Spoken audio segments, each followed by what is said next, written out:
Okay, so this is how to stop diabetes. Stop diabetes. Hey guys, Dr. Huntington here, and today I'm going to talk to you about how it is that so many people are either diabetic or on their way to having blood sugar problems. This is important to me because I want to stop this. I mean, it's completely unnecessary. How many people struggle with blood sugar issues? It doesn't have to happen to them, and it doesn't have to happen to you. So how is it possible that so many people are having trouble controlling their blood sugar? I mean, it's not like there's a lack of information out there about diabetes. There's certainly no lack of books or websites, and for that matter, doctors or medications. Yet the statistics keep rising.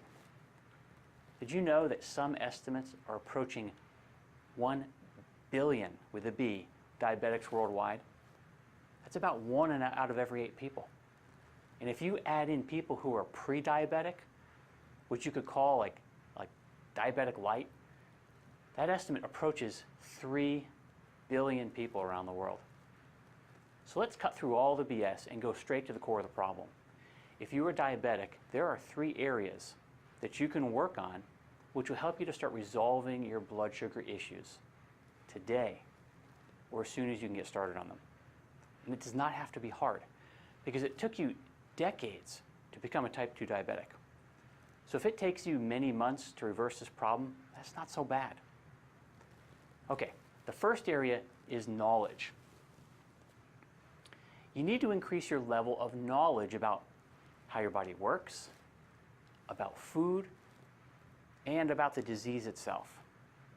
If you have type 2 diabetes, then there is likely something that you don't know.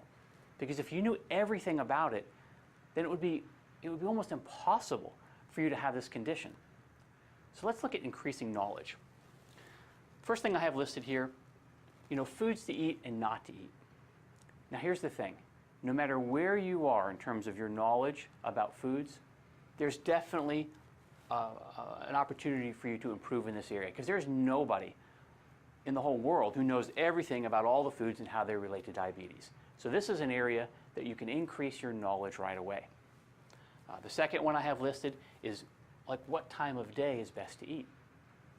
Most people don't even think about that.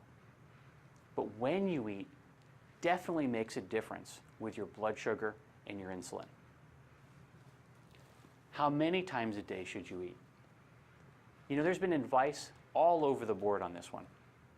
But there definitely is a way, an eating strategy in terms of number of times per day that would be best for a person who has blood sugar issues. So that's an area you should investigate. Next one I have listed here is ingredient labels. It's always best to eat whole foods so that maybe there is no label. Just whatever the food is that you're looking at is the food, right?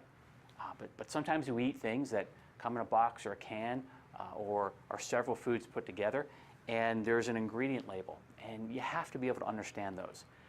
But this, again, is an area that almost everybody can improve on. I'd say everybody can improve on that because even I look at a label every now and again, and I look at it and I go, what is that? But the point is that when you come across things on labels that you don't understand, look them up. Almost everybody has access to a cell phone or a computer. Look them up, learn what they are so that you know in the future. And the last one I have listed here is literally understanding the definition of food. I mean, what is food? Just understanding that definition, what is food, really helps in terms of knowing what you should and shouldn't eat.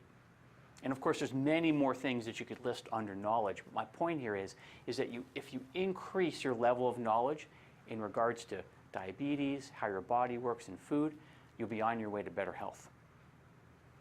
And of course, you need to make sure that the source of the information that you're using is actually valid. I mean, personally, I was pre-diabetic at age 33. I was listening to all the conventional ideas about how to take care of my health, particularly what food to eat. And obviously, that was wrong, right? Because the result of me listening to those things and doing those things, all those conventional ideas, especially about what foods to eat, resulted in me actually being pre-diabetic. So there was something wrong with that information. So what I did was I went out and I found better information, particularly with regards to food. And as you might guess, at age 34, my next blood test came back, not pre-diabetic, and it's been that way ever since. Okay, so the second reason people struggle with blood sugar problems is because they have turned over the responsibility of their own health to somebody else. Maybe a doctor, maybe a spouse who cooks for you, or maybe even a drug company. Now, if you look closely, I bet you've done this to some degree, because actually most people have. Now, medicine has gotten so advanced and it's so complex and specialized that most patients have given up on trying to understand or even do something about their health. But that is a big mistake. I'm not suggesting that you have to know everything that your doctor knows, because of course that would be absurd. He or she went to school for this. But what I am saying is that in order to achieve health, you've got to maintain personal responsibility for your health. And if you have given any part of that responsibility away, even to your doctor, you need to take that back. You know, if you take 100% ownership, then you can do something about diabetes. Okay, so let's look here where I've got responsibility listed. So the first one I have here is taking the responsibility back from your doctor. Now, of course, you're still going to work with your doctor. But I can assure you, you know, as you do this, if you've given your responsibility or a part of that responsibility to your doctor's going to like it that you're taking that responsibility back. It doesn't mean you don't work with them, and it doesn't mean you don't listen to them, but it means that, you know, when your doctor says something that you don't quite understand, and I know from a patient standpoint that happens quite often, ask your doctor about it. If they say something that doesn't quite make sense, ask them about it. You know, follow up after your appointment, research. You know, ask them what foods to eat. If they don't know, you know, find it out from another resource. Find out about the medication you're taking. Ask them how it is that they can help you become non-diabetic. Those are all the ways that you can take responsibility and take it back from your doctor. The second one I have listed here is assuming responsibility for the condition. Now, I'm not talking about blame here. All I'm simply saying is, you know, if you look at whatever condition you have, whether it's diabetes or something else, you say, okay, well, obviously something I did or some decision I made or something had happened in my life that I had something to do with, well, that's at least partly the reason I'm in the situation I'm in now. And if you do that, well, then you give yourself a chance to actually do something about it, right? Because sometimes, and it's easy to do this, we've all done it, you know, something happens to us, particularly illness or disease, and we can easily feel a little bit like a victim. You know, like it came from the outside and it took away our ability to, you know, do the things we like to do or, you know, feel good. And it's easy to feel a little bit of like a victim. It's understandable. But when we go in that direction, we become less and less causative. But if we take the viewpoint like, okay, I'm fully responsible for the position I'm in now, well, then you stand the best chance to move from where you are now to where you want to go.